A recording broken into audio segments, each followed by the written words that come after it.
Hello friends, power sharing. We have started the chapter power sharing and we have done so many things in power sharing. We saw what is power sharing, we saw why power sharing is desirable. We saw the four types of the power sharing. Okay, in that we saw the check and balance system, we saw federalism, we saw power sharing among various social groups, we saw power sharing in between of the political parties and between political parties and pressure groups or interest groups. So after doing all these things, we'll start with new topic in the power sharing. ये chapter का जो आखिरी portion रहेगा और इसके साथ करीब आपके 5 नंबर के 2 क्वेश्चन समझ लीजिए और 3-3 नंबर के 2 क्वेश्चन. तो पहले मैंने आपसे कहा था कि we'll start with the case study. Chapter is power sharing. Case study 1 Sri Lanka. तो आज हम लोग श्रीलंका के बारे में बात करेंगे. श्रीलंका एक छोटा सा देश जो कि 1948 में आजाद हुआ. It became free in 1948. Sri Lanka के में जो रहने वाले हैं लोग उनके बारे में बात करें तो basically there are the people who are Sinhala और तमिल्स. सिनालास की बात करें तो Sinhala people are majority in Sri Lanka. They are 74%. 74% people of total population of Sri Lanka is Sinhala. आ रहा समझ में? पूरा श्रीलंका जिसकी हम लोग मान सकते हैं पॉपुलेशन हरियाणा के बराबर करीब 2 करोड़ 2 करोड़ लोगों का श्रीलंका, करीब 2 करोड़ लोगों का श्रीलंका और श्रीलंका की पॉपुलेशन का 2 करोड़ का 74% पीपल जो है वो सिनाला स्पीकिंग पीपल है. सिनाला स्पीकिंग पीपल. दूसरे होते हैं तमिल स्पीकिंग पीपल जो थे करीब 18%. Out of this 18% 13% were native Tamils and 5% were Indian Tamils. समझना चीज को. नेटिव तमिल्स मतलब जो श्रीलंका के ही रहने वाले हैं. Sri Lankan Tamils, we can also call them Sri Lankan Tamils. वो कितने थे? 13%. और 5% जो थे ऐसे तमिल्स थे जो कहां से गए? इंडिया से श्रीलंका गए. समझ रहे? इंडिया से श्रीलंका गए. और इंडिया से श्रीलंका कैसे गए? ऐसा नहीं नाव लेटर निकल लिया. ड्यूरिंग द प्लांटेशन पीरियड, जब कॉलोनियल पीरियड चल रहा था, ब्रिटिशर्स इंडिया से कई लोगों को स्लेव बना करके स्लेव ट्रेड के द्वारा दूसरी कंट्रीज में ले जाते थे. तो for the plantation work many Tamils many Indians were sent to Sri Lanka. तो ये 5% जो है इनके फादर्स कभी ना कभी श्रीलंका शिफ्ट हुए थे. उनके बच्चे और हम बोल सकते चिल्ड्रन या ग्रैंड चिल्ड्रन जो है वो है. तो ये आपको थोड़ा मोटा मोटा समझ में आ रहा होगा. अब हम बात करते हैं रिलीजन की. अब ये कैलकुलेशन मत लगाना बैठना कि 74 + 18 तो सर बोले ये तो पूरे हुए ही नहीं, 92% ही हुए, 8% का क्या. Don't go on that. We are not here for mathematical calculation. हम बात करते हैं अगली चीज की जो बड़ी इंपॉर्टेंट है कि रिलीजन कौन से रिलीजन को फॉलो करते थे. तो हम बात करते हैं सिनालीस. जितने भी सिनाला बोलने वाले लोग थे most of them were Buddhist. Most of the Sinhalese were Buddhist. समझना चीज को. सिनाला 74% लोग हैं, उनमें से अधिकतर लोग ऑलमोस्ट एवरीवन आप बोल सकते हो कौन सा रिलीजन को फॉलो करते हैं? बुद्धिस्ट को. और ये तमिल जो है इन तमिल्स में या तो वो हिंदू हैं या मुस्लिम से. या तो हिंदू हैं या मुस्लिम से. यहां पर ऐसे भी लोग हैं जो सिनाला भी बोलते हैं और तमिल भी बोलते हैं. ये लोग जो हैं ये क्रिश्चियन हैं and their percentage is 7. So we have basically understood 2 different aspects. समझना. क्वेश्चन आता है आपको 3 नंबर का. 3 नंबर का क्वेश्चन आता है right the ethnic composition of Sri Lanka. Right the, लिख लीजिए question. write the ethnic composition of Sri Lanka. What is ethnic composition? Ethnic, the word is ethnic. तो पहले इस वर्ड को समझ लो आप लोग, तकलीफ नहीं आना चाहिए. Ethnic composition of Sri Lanka. तो ethnic composition means, या ethnic means on the basis of language, culture. समझ रहे हैं? So many types of people, yeah, one type of people, when they form a community, they share whatever culture they share together, that is known as ethnic composition. तो यहाँ पर ethnic composition की बात कर रहे हैं, हमने यहाँ पर religion की बात को करी जरूर है, लेकिन basically we are not bifurcating this people on the basis of religion. हम लोग इनको बाइफर्केट करेंगे कौन से बेसिस पे? लैंग्वेज के बेसिस पे. तो पावर शेयरिंग में हम लोग पढ़ रहे हैं श्रीलंका का एथनिक कंपोजिशन. 3 नंबर का क्वेश्चन है कि what was the ethnic composition of Sri Lanka. जब आप लिखेंगे आंसर तो कैसे लिखेंगे समझिए. Sri Lanka, Sri Lanka, a country that got its independence in the year 1948. The total population of the country is equal to the population of Haryana. किसके इक्वल? हरियाणा के equal.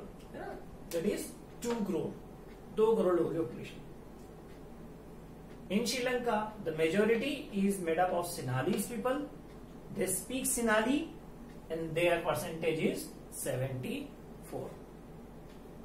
18% people speak Tamil, out of which 13% are the native Sri Lankan Tamils. 5% are Indian Tamils who were migrated or who were deported to Sri Lanka during the colonial period. Clear? Most of the Sinhalese people follow Buddhism, whereas most of the Tamils are either Hindu or Muslims. There are 7% Christian in the country who speak both Sinhalese and Tamil. Make sense? समझ में आ रहा है? तो ये जो sentences बनाए हैं हमने, ये जो पूरा पैराग्राफ जो मैंने बोला, this is a 3 mark answer for the ethnic composition of Sri Lanka. Is the ethnic composition clear? Is the ethnic composition clear? Sure? पक्का? चलिए आगे बढ़ते हैं. जब एथनिक कंपोजिशन क्लियर होता है तो then second question comes to us कि why did Indian Tamils feel alienated in Sri Lanka? Is that clear? Is that clear? पक्का? चलिए आगे बढ़ते हैं. तो ऐसा क्यों फील कर रहे थे उसके बारे में बात करते हैं. ये स्ट्रक्चर आपको समझ में आना चाहिए. जब भी आप उस आंसर को लिखोगे उसके पहले ये आंसर आपको लिखना जरूरी है. And this time when you are writing this answer you have to write it in short. ठीक है? कैसे लिखेंगे? Indian Tamils who are only 5% of the total population of Sri Lanka felt alienated due to, क्या बोल रहा हूं? Due to majoritarianism. बहुत बड़ा वर्ड है, याद कर लेना. मेजोरिटी तो आपने याद करेगा भाई पहले से. You know what is majority? तो मेजोरिटेरियनिज्म 2 पार्ट में इसको डिवाइड करें आप और then you learn it. Okay, इसको अभी लर्न करना sir. Majoritarianism. Majoritarianism. You have to learn this word because this word has no other synonyms. है ना? तो हमें यही याद करना पड़ेगा और इसी के बेसिस पे हमारा पूरा पार्ट चलेगा. Is that clear? तो हमने क्या कहा कि Indian Tamils who were only 5% of the total population of Sri Lanka felt alienated in their country because of majoritarianism. तो मेजोरिटेरियनिज्म होता है जो, इसका मतलब होता है मेजर कम्युनिटी के द्वारा किया जाने वाला रूल. मेजोरिटी द्वारा नहीं, समझना चीज को. इलेक्शन हुआ, मेजर वोट्स आपने गेन किए and then you formed a government, that's a different thing, that's totally justified. लेकिन आप चूंकि कंट्री में ज्यादा नंबर में रहते हो इसलिए आप गवर्नमेंट चला रहे हो, तो then that is called as majoritarianism. Rule by majority, या हम बोले rule by major community. Rule by major community. तो what is majoritarianism? Rule by major community. And which is the major community? Tell me first. Obviously Sinhalese. So what Sinhalese did when they came into power in the year 1956? 1956 में उन लोगों ने क्या किया, एक rule बनाया जिसको कहा गया, एक एक्ट पास किया जिसको कहा गया act of majoritarianism, act of majoritarianism. And because of this rule they start ruling the country with majoritarianism. And what was the system in this? Number 1, universities were open. हम बोलते हैं रिजर्वेशन, आप लोगों ने सुना होगा इंडिया में. तो रिजर्वेशन तरीके की चीज, रिजर्वेशन किसको दिया जाता है? माइनॉरिटीज को. जो लोग संख्या में कम होते हैं, the people who are less in number in a country, they are given some preferences. लेकिन यहां पर ऐसा नहीं हुआ मेरे भाइयों. यहां पर preferences into universities and government jobs, these were given to Sinhalese. किसको दिए गए प्रेफरेंसेस? जो मेजर कम्युनिटी में थे. और क्यों दिए गए? क्योंकि गवर्नमेंट ही मेजर कम्युनिटी की थी. समझना चीज को कि when the government was of major community they started giving benefits to their own people. तो इंडियन तमिल्स को और तमिल्स को हम बोले थोड़ा सा साइड में कर दिया गया. और क्या करने लगा, जो ऊंचे वाले लोग थे उन्हें बेनिफिट पहुंचाना शुरू करा. यूनिवर्सिटीज में एडमिशन उनको मिल रहे हैं साहब, जॉब्स उनको मिल रही है साहब, है ना. पॉलिटिकल राइट्स, पॉलिटिकल राइट्स ले लिए गए उनके, है ना. क्या बोलेंगे हम लोग? No equal political rights. Political rights भी नहीं दिए जा रहे इक्वली. और क्या बात की जा रही है? इसके अलावा तरह तरह का डिस्क्रिमिनेशन हो रहा है. तो ये सब चीजें देख करके जो इंडियन तमिल्स थे, दे फेल्ट एलिनेटेड. उनको लगा कि अब उनका उस कंट्री में रहना असंभव सा है. तो क्या किया? They started protesting. और जब कोई कम्युनिटी प्रोटेस्ट करती तो definitely the government tries to suppress such kind of movement. तो what was happening? Tamils were protesting, Sinalis were pressurizing them, Sinalis were suppressing their protest. अब इस चीज में क्या हुआ कि इन लोगों ने, तमिल्स ने डिमांड कर दी किस चीज की? एलाम की. Tamils demanded for Elam. Elam means new country. They started for demanding for their separate nation. और सही भी ना, जब उन लोगों को उनके राइट्स नहीं मिल पा रहे कंट्री में, तो स्टार्टेड डिमांडिंग कि उनका खुद का अपना एक अलग देश होगा, वो अपने हिसाब से चला देंगे. समझ में आ रही बात की नहीं? चलिए बातों को छोड़ते हैं, फिर समझते हैं. 3 नंबर का क्वेश्चन है कि why did the Indian Tamils feel alienated in Sri Lanka? तो Indian Tamils felt alienated in Sri Lanka because of the majoritarianism which came as an act in the year 1956. With this act the Sinalis people gave preferences to the Sinali. The government gave preferences to the Sinali people into the university and government jobs. No equal political rights were given to Tamils, especially to Indian Tamils. Okay.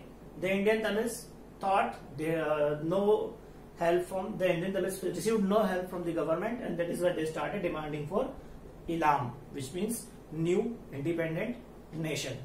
Tamil Elam. समझ में आ रही बात की नहीं आ रही? And this even led to the civil war in Sri Lanka. हाँ जी, अगर question ये आ जाए कि श्रीलंका में सिविल वॉर कैसे हुई, तो because of all this things Sri Lanka faced civil war. Are you getting? समझ में आ रही बात की नहीं आ रही? अब इसका पूरा सिस्टम, अब आपको याद हो, if you remember in the previous class I talked about Rajiv Gandhi, है ना. राजीव गांधी जी के बारे में बात की थी. मैंने बताया था आपको कि he was killed by Tamil terrorist organisation. तो तमिल टेररिस्ट ऑर्गेनाइजेशन थी एक, जिसने आकर के इंडिया में आकर के उनको मारा. तो क्यों मारा था उसको समझते, थोड़ा सा चैप्टर से बाहर की बात है ना. Please don't write, don't copy, just listen, enjoy and forget. बात क्या थी कि जब ये सब चीजें चल रही थी ना, तो दिस तमिल्स, इस ताबड़तोड़ हड़बड़ाहट में श्रीलंका के सिनालीज और तमिल्स आपस में लड़ रहे हैं. मतलब government and people are fighting with each other. तो चूंकि India is a subcontinent, India is a big country, तो इंडिया ने सोचा कि why shouldn't it interfere and try to rectify the problems in Sri Lanka. तो हमारे यहाँ से क्या क्या, इंडिया की फोर्सेस वहां गई और वहां जाकर के ताबड़तोड़ इलेक्शन करवा दिए. कहां पर? श्रीलंका में. तो we Indians conducted elections in Sri Lanka. और उससे क्या हुआ था? श्रीलंका में इलेक्शन करवा दिए. अब ऑब्वियसली बात है, जो गवर्नमेंट पावर में थी वो फिर से जीत गई. समझना. तो तमिल्स गॉट वेरी एंग्री, है ना. और जो हमारा ये जो इलेक्शन करवाने का मिशन था ना, ये कोई ऐसा नहीं हुआ, ये गन पर हुआ भाई साहब। इलेक्शन करवाने को हमारे के 4 बंदे नहीं गए थे, और फोर्स वेंट इनटू श्रीलंका। तो Tamils got so much angry with Indians that they even there organisation जो कि इनके इलाम के लिए फाइट कर रही थी, मैं लिखूंगा नहीं यहाँ पर, उस ऑर्गेनाइजेशन का नाम था LTTE, liberation of Indian Tamil tigers Eelam, समझ ना। तो वो ऑर्गेनाइजेशन ने आकर के इंडिया में अटैक किया था, जिस ऑर्गेनाइजेशन को वर्ल्ड वाइड एक टेररिस्ट ऑर्गेनाइजेशन का नाम दिया गया। उस ऑर्गेनाइजेशन ने हमारे यहाँ के prime minister mister Rajiv Gandhi ji को जो है उड़ा दिया बम से, बम उड़ा दिया। This was like that. Okay, ठीक है, let's come back to our study. We have 2 things today. 2 questions are there on the board. One is ethnic composition of Sri Lanka. Sri Lanka, the ethnic composition was like this. 1948, Sri Lanka became independent. The people were, the 74% people were Sinhala speaking people, 18% people were Tamil speaking people. Out of this 18% people, 13% were the native Tamil speaking people. That means native Tamil, that means native means Sri Lankan Tamils. 5% were Indian Tamils who were deported to Sri Lanka during the colonial period. All the Sinhalese, most of the Sinhalese were Buddhist. Tamils were either Hindu or Muslims. There were 7% Christians who either speak Sinhalese or Tamil, or they were both. Okay. In 1956, an act was passed which is named as majoritarianism, that made the Sinhali people to rule the country. They started ruling on their own. They gave preferences into the universities, admissions into government jobs only to Sinhalese. They did not provide any kind of political rights to the Tamils. So Indian Tamils started feeling alienated, and they demanded for a separate nation, Elam, and ultimately, because of all these problems, the Sri Lanka had to see civil war, and the civil war led to a fall in the economy of Sri Lanka. Clear है? Clear है? तो ये आपके 2 question होते हैं. You can take a screenshot of this so that we can continue. अब हम लोग आगे चलते हैं. सेकंड हमारे पास केस स्टडी आ रहा है बेल्जियम का. अच्छा, मेरा एक क्वेश्चन था, ये जो सब चीजें आप लोग पढ़ रहे हैं, ऑल दिस थिंग्स, तो इसका पावर शेयरिंग से क्या लेना देना? भाई साहब क्यों नहीं है, समझे ना. Sinhalese and Tamils, they did not share power equally. This majoritarianism gave all the powers to Sinhalese. अगर इन लोगों ने आपस में पावर शेयर कर लेती, अगर ये बात कर लेते, बोले कि भैया चलो ठीक है, तुम तुम्हारा देश अलग रख लो, तो पावर डिवीजन हो जाता. पावर डिवीजन हो जाता तो कहीं ना कहीं मतलब पावर शेयरिंग हो जाती. या फिर ऐसी बात करते कि यार कोई दिक्कत नहीं है, आधे जॉब तुम रख लो, आधे हम रख लेते हैं, या तुम्हारा परसेंटेज के हिसाब से तुमको भी जॉब में रिजर्वेशन दे देते हैं. तो डेफिनेटली पावर शेयर प्रॉपर्ली होती. पावर शेयर प्रॉपर्ली होती तो कहीं ना कहीं झगड़े ही नहीं होते, है ना, और हमें हमारा प्रधानमंत्री भी नहीं खोना पड़ता. खैर ठीक है. तो all these things if you understand, this all things are power sharing. मैंने इसलिए कहा था आपको कि power sharing reduces the possibility of conflicts. तो यहां पर पावर शेयरिंग प्रॉपर्ली नहीं हुई श्रीलंका में, इसलिए यहां पर कॉन्फ्लिक्ट्स इतने हद तक बढ़े कि they led to the civil war. Make sense? समझ में आ रहा है? पक्का? चलिए, थैंक यू. आगे बढ़ते हैं. बेल्जियम. बेल्जियम एक कंट्री साहब, इसके सराउंडिंग में आपको मिल जाएगा नीदरलैंड, और शायद से जर्मनी भी है, लुक्सेमबर्ग. तो इन कंट्रियों से घिरा हुआ ये छोटा सा देश बेल्जियम ना. आजकल तो फिल्मों में बहुत नाम सुनने में आता है बेल्जियम का. क्या ठीक है. बेल्जियम की बात करें, बेल्जियम की पॉपुलेशन 1 करोड़. जी हाँ, आप बोलोगे सर इतनी तो हमारे यहाँ स्टेट्स में होती ना. हमारे हरियाणा की पॉपुलेशन इससे डबल है. हरियाणा के 2 करोड़ लोग, बेल्जियम में 1 करोड़ लोग. क्या ठीक है. तो बेल्जियम की कैपिटल सिटी का नाम भी देख लेते हैं ना. तो बेल्जियम की पहले स्टेट्स देखते हैं. बेल्जियम में 2 स्टेट्स है साहब. एक है फ्लेमिश रीजन जिसको बोलते हैं. फ्लेमिश रीजन में जो है आपके डच लोग रहते हैं, डच स्पीकिंग पीपल. ये जो है टोटल मिलाकर के 59% पीपल है. दूसरा रीजन होता है वलूनिया, या वलोन भी बोलते हैं. इस रीजन में आप देख सकते हैं इधर रहते हैं फ्रेंच पीपल, और इनका परसेंटेज है 40%. यहाँ पर जर्मनी के लोग भी रहते हैं, जर्मन जिनको बोलते हैं, खेले हुए पूरे उसमें, है ना. एंड यहाँ लिखते हैं German are there, German are 1%. तो जर्मन लीव एनीवेयर ना, स्प्रेड है पूरे. तो ultimately you can see over there Flemish people are there, 59% Dutch people है ना। फ्लेमिश रीजन में डच पीपल रहते हैं जो 59% है कंट्री की टोटल पॉपुलेशन का। वलोनिया रीजन में फ्रेंच पीपल रहते हैं जो कि 40% टोटल कंट्री की पॉपुलेशन का। जर्मन्स भी है 1% है, एक बड़ा छोटा सा हो गया ना, छोटा परसेंटेज है तो छोटे ही हो गया। चलिए, तो ये स्टेट्स हो गई, मतलब देश का नाम बेल्जियम, स्टेट का नाम ये दोनों, ठीक है। अब देश की कैपिटल सिटी, कैपिटल सिटी का नाम हम बात करें, कैपिटल सिटी जो है उनकी वो है ब्रसेल्स। और ब्रसेल्स की जो पॉपुलेशन है उसमें फ्रेंच भी रहते हैं, उनका परसेंटेज है 80, और डच भी रहते हैं और इनका परसेंटेज है 20। समझ में आया? What is this? Let us understand. Question है 3 नंबर का, write down the ethnic composition of Belgium. हम शुरू करेंगे। Belgium is a country surrounded by Belgium is a small country which shares its boundaries with Netherlands, Germany and Luxembourg. First, clear? The population of Belgium is half of the population of Haryana, that is 1 crore only. The populated by Dutch people, and the percentage is 59.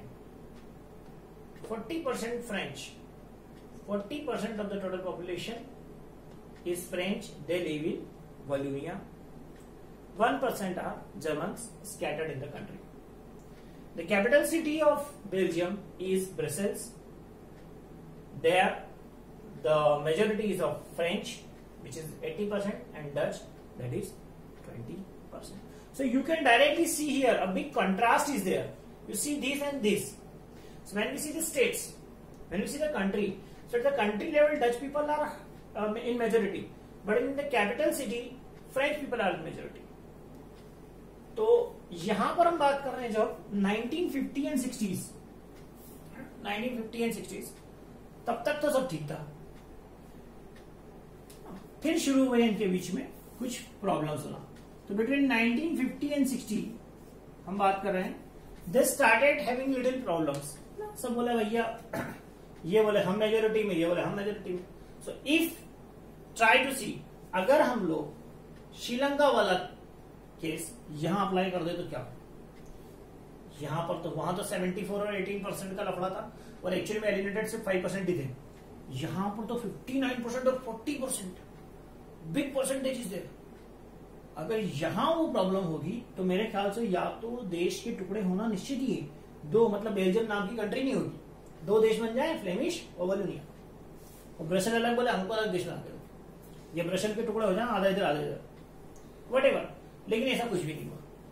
1970 से लेकर 1993 के बीच में, 1970 से लेकर 1993 के बीच में Belgium की government ने वहां के कॉन्स्टिट्यूशन को 4 टाइम्स सुधारा, 4 times amendment in the constitution of Belgium. 4 bar constitution को सुधारा जाता है साहब, समझिएगा, इट्स अ बिग थिंग। किसी देश के कॉन्स्टिट्यूशन को बदलना वेरी बिग थिंग। इंडिया में तो मतलब ऑलमोस्ट इम्पॉसिबल सी बात होती है। तो 4 टाइम्स उन्होंने कॉन्स्टिट्यूशन में चेंजेस किए and ultimately they prepared a different type of system. एक ऐसा सिस्टम बनाया जिसमें किसी को भी प्रॉब्लम नहीं हो, किसी को भी समस्या नहीं हो, और कंट्री चलाने में भी दिक्कत नहीं आए। एक ऐसा सिस्टम जिसको वर्ल्ड वाइड एक्सेप्टेड किया गया, एक ऐसा सिस्टम जो पूरे वर्ल्ड के लिए एक मॉडल, रोल मॉडल बन गया। क्या सिस्टम था, समझते हैं। बेल्जियम में 3 प्रकार की गवर्नमेंट बनाई गई साहब, 3 टाइप्स ऑफ गवर्नमेंट। 3 प्रकार की गवर्नमेंट बनाई गई।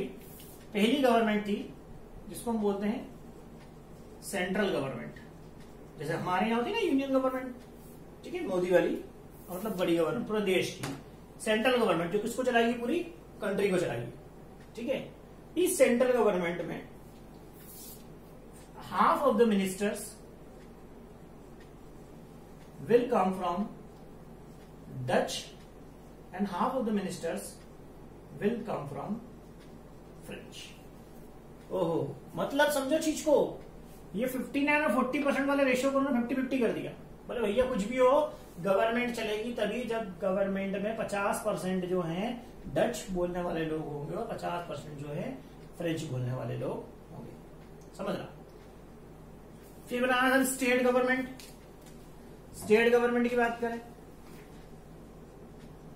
स्टेट गवर्नमेंट जैसी होती है वैसी, उसमें कोई दिक्कत नहीं, जो दुनिया भर में चलती है वैसी, है ना। बस स्टेट गवर्नमेंट जो थी नॉट सबऑर्डिनेट, किसी भी तरह से सेंट्रल गवर्नमेंट को ज्यादातर से जवाबदार नहीं थी, है ना, फ्री थी, इंडिपेंडेंट स्टेट गवर्नमेंट, है ना। इसको हम लोग इसलिए अलग से लिखते भी हैं।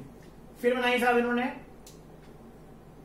कैपिटल सिटी की गवर्नमेंट अलग ही, मतलब ब्रसेल की गवर्नमेंट अलग ही बना दी साहब, ब्रसेल्स की गवर्नमेंट अलग ही बना दी। और इस गवर्नमेंट में भी क्या किया गया, है ना, हाफ फ्रेंच हो गए और हाफ डच हो गए, half French and half Dutch. समझना मतलब क्या हुआ कि कंट्री लेवल पर डच पीपल ने फ्रेंच लोगों को बराबर बिठा दिया, बोले चलो ठीक है 40 और whatever you are counted equal. तो कैपिटल लेवल पे फ्रेंच ने भी उनको बराबर बिठा लिया।